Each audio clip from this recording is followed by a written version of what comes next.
Now more than ever, Lowe's knows you don't just want a low price, you want the lowest price. And with our lowest price guarantee, you can count on us for competitive prices on all your home improvement projects. If you find a qualifying lower price somewhere else on the same item, we'll match it. Lowe's, we help, you save. Price match applies to same item. Current price at qualifying retailers. Exclusions and terms apply. Learn how we'll match price at lowes.com/lowest price guarantee.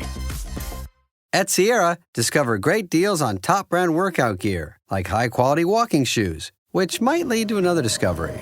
40,000 steps, baby. Who's on top now, Karen? You've taken the office step challenge a step too far. Don't worry, though. Sierra also has yoga gear. It might be a good place to find your zen. Discover top brands at unexpectedly low prices. Sierra, let's get moving. This is the Dan Le Batard Show with the Stugotz podcast. This right here is the very best play-by-play person that you will find anywhere in sports who is willing to regularly join us. Jason Benetti is very good calling baseball games. I believe he has the best team in baseball. I haven't checked their record recently, but are the Detroit Tigers still the best team in baseball? They were the first to 50 wins, were they not? Riding high. It's a thrill a minute for the Tigers right now. They just split as we're talking, they just split a doubleheader with the Nationals yesterday. So they're 54-33. The Dodgers are one game up, 55-32. Still, in terms of baseball surprises, is there a bigger one than Detroit? I don't think, not for people who assume that a 31-11 stretch last year might be a little mirage-ish, and I wouldn't blame anybody for thinking that, considering the Tigers were 55-63 before that stretch, but this organization has it figured out. So I don't think they're gonna slink up on anybody anymore for a long while. I enjoyed talking to Jerry Bruckheimer, but this hour, and part of a celebration of America as we send you into 4th of July, is going to be all baseball. We're going to have Pitch Clock with Jeremy Taché and Adnan Virk coming up here in a second. But I wanted to ask you some of the things we were talking about earlier in the show. I believe, Jason, that these guys are underestimating the Kevin Mitchell catch a million years ago, barehanded in foul territory. If I had any one of my crew in the outfield try to catch a ball barehanded, a fly ball. I played high school baseball. Honorable mention. 100 chances, Jason, to catch a fly ball with their bare hand. I love the resume there. Honorable mention. Wow, I did finish 7th in the spelling bee in 3rd grade. I did get banana wrong. I mean, my deal is like you give that to 100 major leaguers and 100 chances, and not many are making it more than 10 times. Consider the ground he had to cover. And then reaching back, like he overran it. He overran that ball, and then he still made the play. So if you take every step that he took and you say, would you have made that catch based on the trajectory of the outfielder? No chance. It's a 0. I'd have made that catch. I've often said that. Yeah, Wait. Do you say that while you're fishing too? No. Like how often do you say I'd have made that catch? You're talking to the only other dude outside of Johnny Bench to successfully hold up 7 balls simultaneously. Put that picture up for Jason. 7 baseballs, just to be clear. That is, well, I don't know what steps led to that, but I'm very excited for you. Mm-hmm. Thank Regardless, you, Jason Benetti. Benetti has... I don't think he is. Yeah, it sounded insincere. That's just his voice. Oh. I'm going to come right out and say tone matters? Yeah, Does tone matter? Come right out and say it. Jason Benetti is a liar. I think so. I used to like you. Circumstance. Well, I appreciate that. You've often said that too, I feel like. No. Seriously, I do like you. And I like the Tigers. Go Tigers. Thank you for that. They just discovered Skbual this week on Monday when he pitched on Sunday night. That guy's good. They just discovered good stuff. I'm not kidding you. I know we talked about this with you last time, Benetti, but the reaction I had to the first time I saw Skbual at the beginning of last year was to say that person's more unhittable than Clayton Kershaw. And obviously I've never said that about any left-hander. Yeah, he has this kind of special level of anger about batters. Like he doesn't hate batters, but he does study them, and there's like high intrigue when he faces a guy that's another star. And so you saw off the first pitch of the game, he threw Byron Buxton a changeup. Buxton, we've been talking all series on our shows about how much he ambushes first pitches. He's like 44% first pitch swing. Skbual threw him a changeup. And my buddy Mike Petriello from StatCast had looked this up before the game. Tarik Skbual had never, ever thrown a first pitch of a game that was anything but a fastball. He threw a changeup to Buxton just to mess with him. And I love that. Like, we need more of that in baseball. And then they had a laugh about it. Buxton was looked at him basically like, what? No fastball? Like, no free donuts today? Scooble dooble doo. Is it correct that every day in Major League Baseball, somebody is climbing the outfield wall to rob a home run? Yes. I had that thought last night as I was watching Jacob Young from the Nationals suction himself to the center field wall, use the bottom of the wall as a ladder. I mean, really, he stuck his foot in there like he was climbing a tree to rescue a cat, and then puts his glove over the top of the thing. It is every night. Like, I did have this thought during the game. Dan Petrie, my analyst, and I were talking about just like CJ Abrams, James Wood, the young talent for the Nationals, and how big they are and how athletic they are. I'm scared about the new generation of athletes. Like, I said this on the air last night. What if Wemby was a baseball player? What would that look like?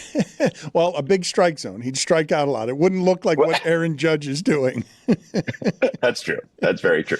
Well, tell me, though, the defense in baseball is how much better than it has ever been. And, for example, the middle of the Cubs infield, not just the middle of the Cubs, the catcher, center field, middle infielders. Is it the best up the middle defense that there is in the sport? They're really good. Pete Crow Armstrong is unbelievable to watch. Nico Horner racks up so much WAR from, just stuff he does defensively. And this is where baseball got it right. It might be the best. I think it probably is the best up the middle in the sport. But this is where baseball got it right. People do want to see athleticism. People don't want to see baseballs hit directly at folks over and over and over again. And I know, again, we've talked about it a bunch in other contexts. Baseball takes a lot of shrapnel, and rightfully so a lot of the time. But the defense we're seeing, I think, is a direct result of the change in rules a couple of years ago, and I'm glad they did it. Can you tell us whether or not you believe, outside of people like you and people that care deeply about baseball, does 3,000 strikeouts still mean anything as a number? I think so, because I think it's longevity that we're probably not going to see from pitchers. I don't think that's a new take, but I do think the idea that somebody will be around. Kershaw made his debut in 2008. His first strikeout was of Skip Schumacher, who as of last year was a manager in the league. There is something beautiful about a person spanning generations in this game. And so Clayton Kershaw doing that, I think, is a reminder that we can still have some longevity. And, the plate umpire, Jim Wolf, is one of my favorites, because when he's over at first base every once in a while, the guy who had the plate last night for Kershaw, every once in a while, he'll be at first and somebody will appeal on a check swing. And every now and then, depending on who's on his crew, they'll go, Wolfie, and yell his name over at first base, which I love more than life itself. Well, we've got a couple of questions that have come up today on that front. Do you believe that there's ever been an umpire daydreaming during a check swing and they just sort of fake it? Absolutely. You got to go 1,000%. Safe. You go no swing, right? If you get caught sleeping, you go no swing, right? Yeah, you absolutely have to. You take a deep breath and you go, yeah. Didn't go. What about, we mentioned how in the NBA sometimes if they don't know a call, they'll like point to the other official, like, you got it here? Like, do you think that would be funny if a third base umpire just like points to the second base umpire? Like, you got this. I think it'd be amazing. I love when umpires make mistakes and are happy to say it.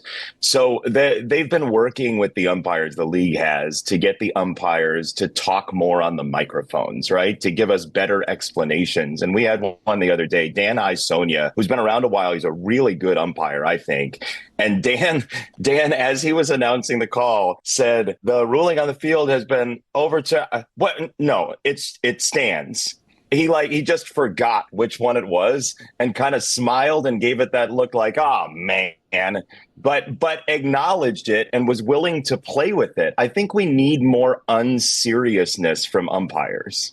Jason, now that we're kind of in the dog days of summer, we're heading into the All-Star break, but it's a slower time. Baseball tends to slow down at some point. Have you found yourself at any point longing, saying, you know what, I miss Angel Hernandez? Like, he'd be making this game a lot more fun today. I was just talking to one of the Tigers about umpires, and Angel's name came up. And this Tiger player said to me, he goes, you know what I miss? I miss Angel's strike call. And I was like, oh, that's very specific. But Angel Hernandez would like ring the bell over his head, like he'd give you the strike, like he was peeling the bell in the tower, at the church. And I think we need more of that too. We need like more. Tom Hallion retired a couple years ago, and he's called Tornado Tom because he'd like turn and give you the punch for strike 3. More of that, please. And the great thing about Angel's strike calls, you never knew when it was coming. Ball, strike, it could be at any point in time. That's what they don't miss. The strike call on the balls. That's what they don't miss. Can you give us an example here of something in your sport more outdated than the umpire signaling to the press box official scorer the P for protest by just simply writing it in the air the way that you would on a steamed shower? Give me something more ancient and fossilized in your entire fossilized sport than that. Oh, man. That is such a good question. So I would say people who want you to bunt every time there's a runner at first. It doesn't matter who the hitter is. It doesn't matter who the on-deck hitter is. There are some people who a runner goes to first and they're like, bunt, right? Like April 15th. Tax day, right? Runner gets to first, you should bunt. It could be Aaron Judge at the plate and me on deck. And they'd be like, you got to get him over. Some people think that runs score at second base in baseball. That is as antiquated as anything. We're going to play. Go ahead. I'm sorry. No, please. I was going to say second place is somebody rubbing the baseballs with that mud. Like somebody taking the whole shebang of the baseballs and just rubbing it up. That's still somebody's job. We're going to play a couple of games here that we've been talking about during the show, but just as a palate cleanser to get us from the baseball talk to that, I don't know, let's combine a couple of things. Your Droopy Dog impersonation with whatever it is that Droopy Dog's favorite karaoke song is. So I was debating the other day during a rain delay in my mind, would Droopy Dog go full sad song, or would he go full like thrilled, elated? Like, would he go, because I'm happy, clap along if you feel like a room without a roof, right? That would be the ideal. Like, he's generally that guy who's like, I'm happy. So would he go Pharrell, or has something happened to him that made him like this, like a relationship gone wrong? And would he go like, you didn't have to cut me off, make out like it never happened and we were nothing? The somebody I used to know from Gautier, like did something happen to him? Or is there like a sort of longing, like, Brandy, you're a fine girl, what a good wife you would be? I don't know, and I need your opinion on what he would choose. I think it would be Chumbawamba. I think is what he would go, or Tears of a Clown. I think he might go Tears of a Clown, where it's a happy song, but it's also sad. It sounds like it's happy. R.B. Greaves, Take a Letter, Maria. Address it to my wife. We've got Jeremy Taché, Adnan Virk in a second on Pitch Clock, but these quick games here in the last minute that we have left. Are you Stan Van in or are you Stan Van out on the following? Chris Cody, give him Stan Van in or Stan Van out? 4th of July on a Friday. Yeah, it's a waste of a weekend. We already have a weekend. Stan Van out. I want it midweek. Give me another one, Chris Cody. Stan Van in or Stan Van out? Mike, do you have one? Is the big dumper having the greatest offensive season you've ever seen from a catcher? That I've ever seen? Yeah, Stan Van in. But there are other ones in history. But yes, Stan Van in. Threatening to fight multiple coworkers in the office. Stan Van In or Stan Van Out? That's Frank Isola or Asshola. Isola or Asshola? Isola or Asshola. You can say butthola if that's better. Huh.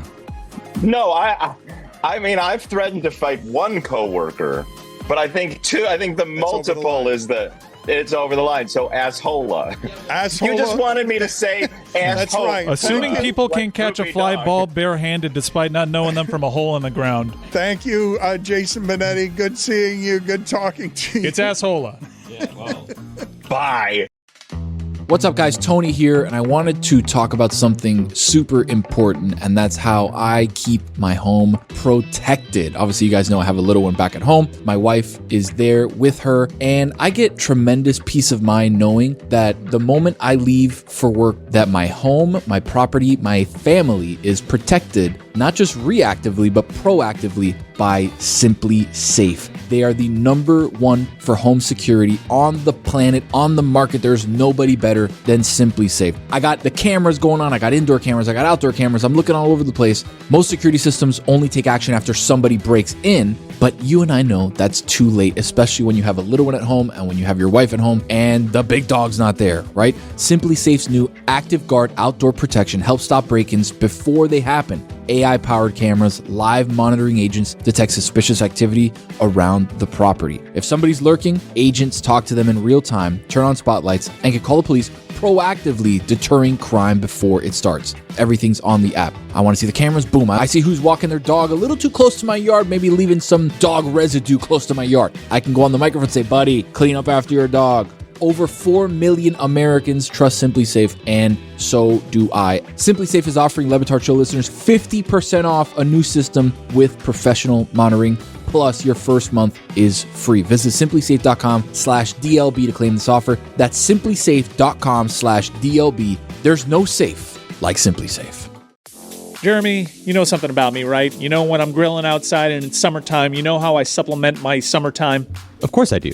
I make it Miller time. Of course. That beautiful white can. Oh, when it's so hot outside, I just put it right to my forehead, right there. And I just roll it sometimes, right on the forehead, cool my body down, and then I crack it open, instant relief, and then that first sip, brother, does that first sip? That is a top 5 sequence of events that you can possibly go through. I'm just serenity now when I just imagine that first sip of Miller Lite. Just thinking about it's making me happy. Dude, the sun is out, it's nice, you have your friends showing up. You got your family there. You just had your first sip of Miller Lite.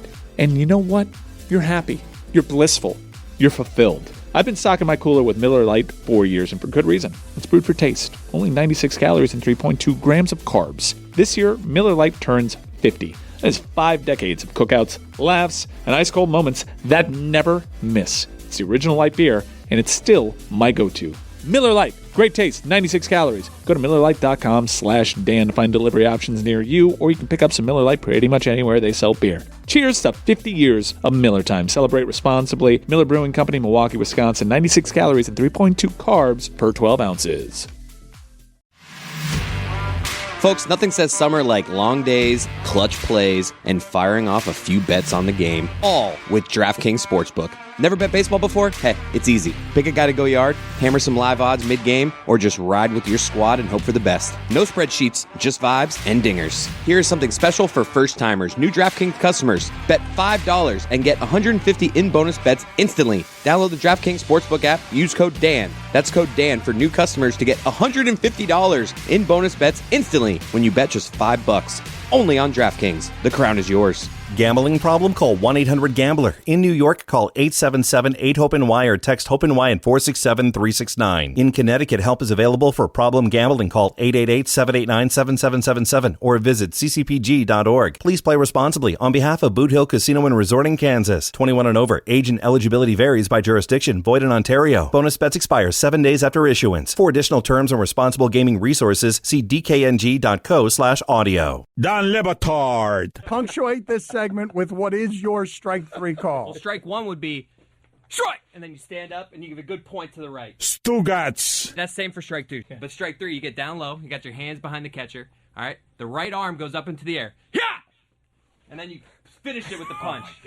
The right arm flings way up into the air. Yeah, yeah.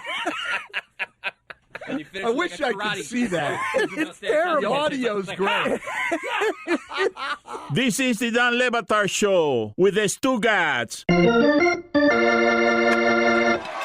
Welcome to the Pitch Clock. Here's the pitch. A two-part baseball segment combining a nostalgic baseball trivia game and an interview with an expert. This is the Pitch Clock. It is Guayavera week on the Pitch Clock. Hi, everybody. There's Chris. I'm Jeremy. Taylor's here wearing his Knicks hat. Ethan's over there. He's not on camera. That's fine. It's time for another episode as we hit July. Adnan Virk will be with us soon as our 2025 MLB expert. But Taylor, we have a new trivia game today. We have pieces of paper in front of us with every MLB logo. He's like, he gave us the teams. I'm just really grateful that this, I think, means it's not ball nowhere trivia. Tell us what we're going to be doing today. Yeah, I like trying to connect the trivia with things that are happening in baseball. Aaron Judge on pace to break the Yankees single-season record for intentional walks by the All-Star break. So we're sticking with the intentional walks. The game today is 3 strikes and you're out. We have the top 20 players with the most intentional walks from 2000 to 2009. You guys are going to alternate trying to guess the players 2 to 20 because, like a free space in bingo, Barry Bonds, number 1, 390 intentional walks. And I don't want any side to have that kind of upper hand. Jeremy, you'll start. I feel like Chris has been going first a lot lately. Wow, thank you. All right. All right, my first guess, I'm just trying to get on the board. 2000 to 2009, Alex Rodriguez. 19th. Whew. All right, I got on the board. A-Rod is 19th with 82 intentional walks. Albert Pujols. That's a good one. Albert Pujols is number 3 with 198 intentional walks. There's a guy I'm thinking of that I think could be on this board based off what he did in the early 2000s. You know what? I'm gonna take the risk on it. I'm gonna go Sammy Sosa. Sammy Sosa is on the list. Wow. 16th. Ugh. We're already here. Yeah. I'm gonna go Jim Thome. Jim Thome, 10th on the list. Why'd you make a face there? No, it's a name I hadn't even considered. I felt strong about that one. There's some 112 intentional walks. Okay, I'm gonna go Rafael Palmeiro. That's gonna be the first strike. Oh wow. Okay, damn. Frank Thomas. That is also gonna be a strike. What? Oh, your body language and you're nodding. You're like nodding along. Like I'm thinking, that's an easy one. Our 2025 Major League Baseball expert is here, and he's the first and likely only person to join this year's 5-Timers Club on the Pitch Clock. Adnan Virk back for a 5th time this season before we even get to the All-Star break. We'll see if we can get to 10, Adnan, but this is pretty impressive. That's the goal, Jeremy. Can I be a member of the 10-Timers Club? And listen, I'm an avid listener, not only of the Pitch Clock, but also the Dan Le Batard Show. And I just want to let you know, as a baseball insider that I am, historian that I am, I can confirm for Dan Le Batard that Dave Parker used to have a big black bat. All right. Well, Dan will be very happy to learn that if he listens to this, which, based off how he treats me on the show, I doubt he does. Let's dive right into this season, Adnan. It's been about a month since we've had you on the show, and so all of June just passed. I want to ask you, which team in Major League Baseball throughout the course of June changed your opinion on them the most, whether that's for better or for worse? For worse, every single team in the AL Central, aside from your adopted team, the Detroit Tigers.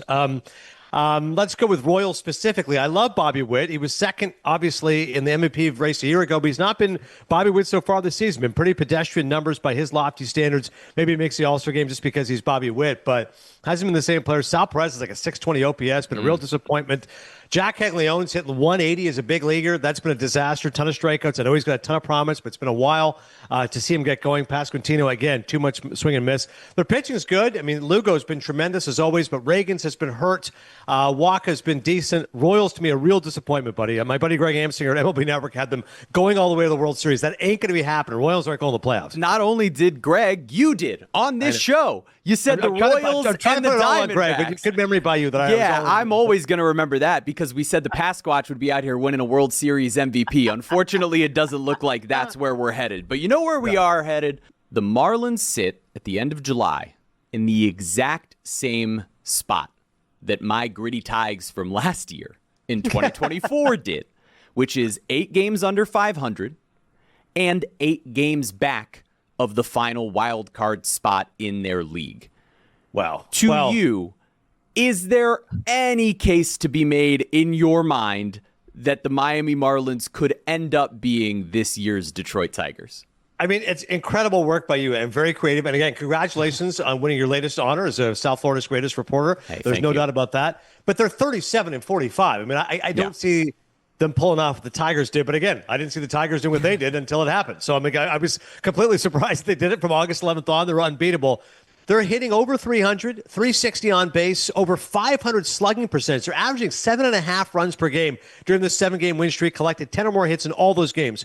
Only twice in the franchise's 33-year history have the Marlins had a longer streak of double-digit hits. So they are banging right now. Your boy Otto Lopez hitting over 430 during a 10-game hit streak. Agustin Ramirez hits the ball hard. Love to see his exit feeler. He hits over 500 his last 6 games. Of course, our boy Stowers was great when we talked to him, then slowed down, but now he's back again. So the Fishmen, I'm impressed how good their offense is, but I did not expect that'd be the strength of this team. It's been startling to see, right? And in the last several years, when the Marlins have had any runs of being any good, it's been in large part because the starting pitching's been great and the bullpen's been great. And this season, that hasn't always been the case. Edward Cabrera's overachieved, but obviously outside of that, there's been pitching injuries. There's been Sandy Alcantara struggling throughout the season, although looking stronger and stronger by the day.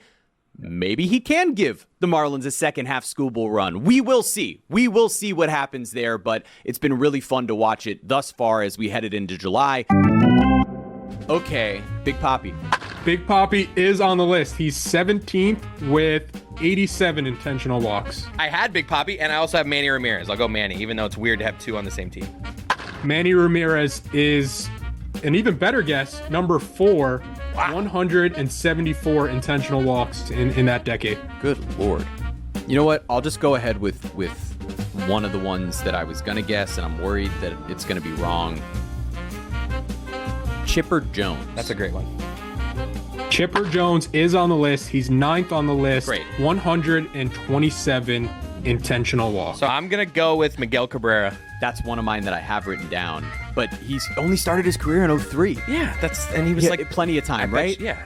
Miguel Cabrera is on the list. Okay. 15th on the list. Yeah, that's what I thought. 90 intentional walks. What I'm really so good at the end of the day. What I'm looking for is like guys who were like the only good hitter in their lineup. I know they had some good teams, but he was tied with Sammy Sosa. Okay.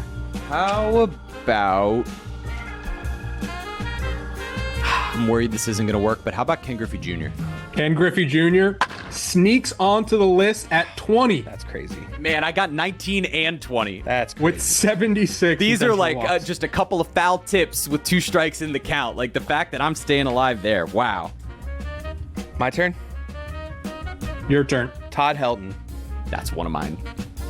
Chris Cody continues his dominance here. Todd Helton, 5th on the list, 164 intentional walks.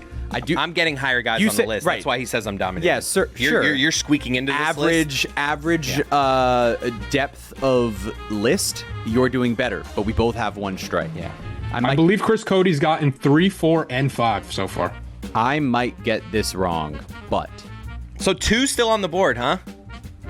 2 is still on the board. Wow. Who could that be?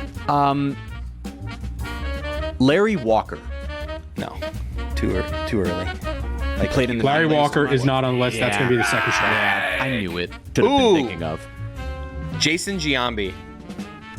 That is going to be another strike. 2 strikes apiece. That's like I didn't even have that written down. It just popped in my head. I'm like, that's a good one. Yeah, that's a really good one. I would have thought. I'm pretty sure that was one of the first names off this list.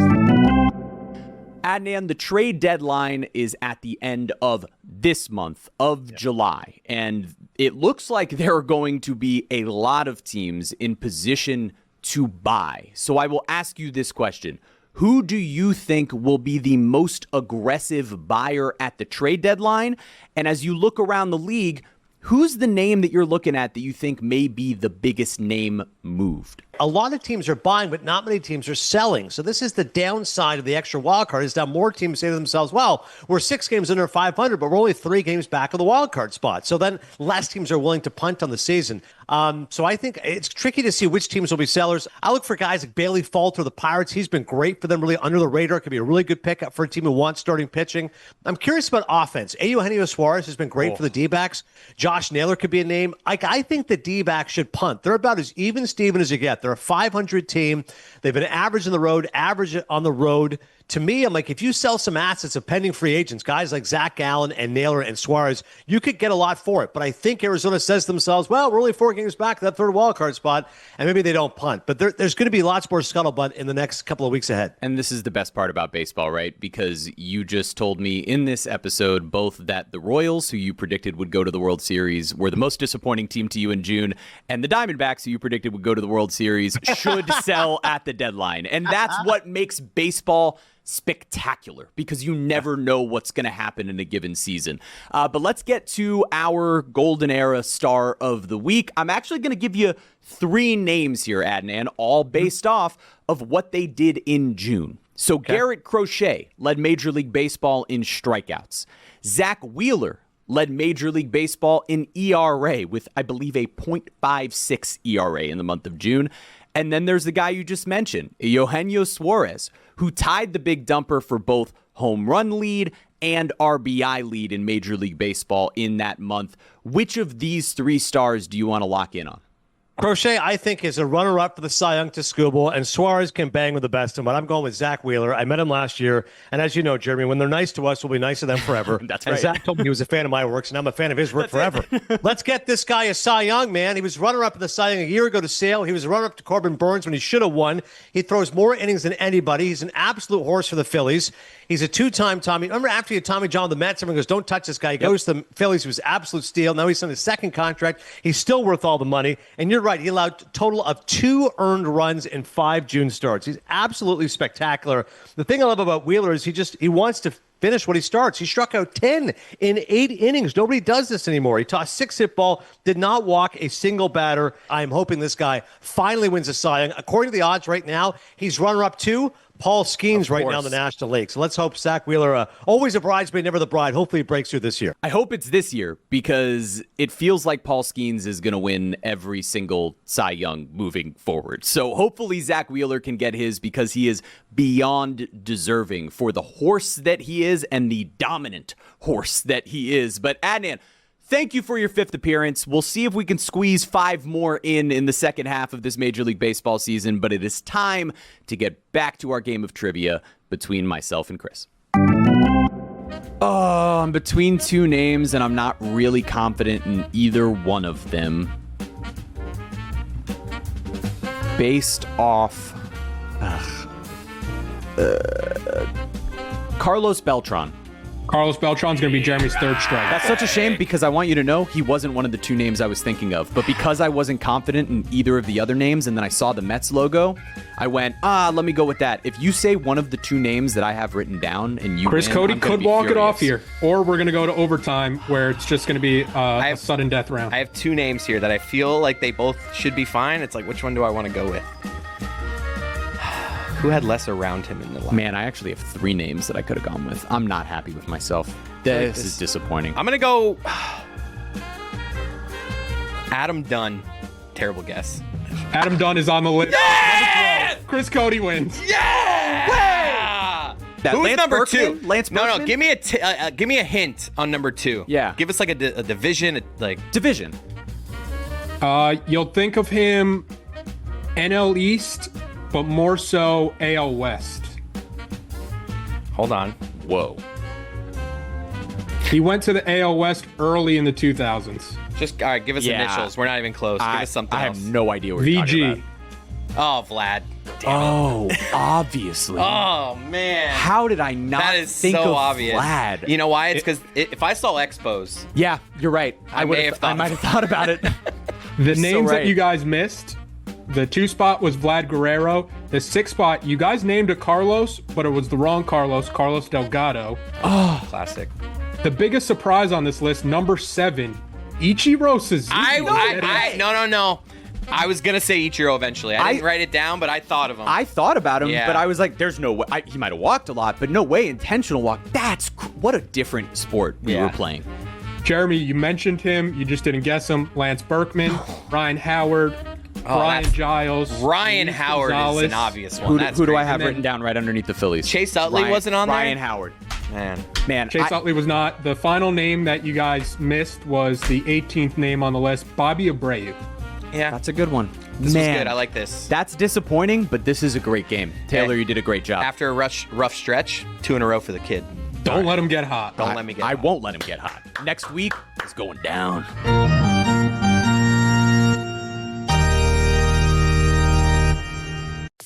Jeremy, you know something about me, right? You know when I'm grilling outside and it's summertime, you know how I supplement my summertime? Of course I do. I make it Miller time. Of course. That beautiful white can. Oh, when it's so hot outside, I just put it right to my forehead, right there. And I just roll it sometimes, right on the forehead, cool my body down, and then I crack it open, instant relief, and then that first sip, brother, does that first sip? That is a top 5 sequence of events that you can possibly go through. I'm just serenity now when I just imagine that first sip of Miller Lite. Just thinking about it's making me happy. Dude, the sun is out, it's nice, you have your friends showing up, you got your family there, you just had your first sip of Miller Lite, and you know what? You're happy, you're blissful, you're fulfilled. I've been stocking my cooler with Miller Lite for years, and for good reason. It's brewed for taste. Only 96 calories and 3.2 grams of carbs. This year, Miller Lite turns 50. That is 5 decades of cookouts, laughs, and ice-cold moments that never miss. It's the original light beer, and it's still my go-to. Miller Lite, great taste, 96 calories. Go to MillerLite.com/Dan to find delivery options near you, or you can pick up some Miller Lite pretty much anywhere they sell beer. Cheers to 50 years of Miller time. Celebrate responsibly. Miller Brewing Company, Milwaukee, Wisconsin, 96 calories and 3.2 carbs per 12 ounces.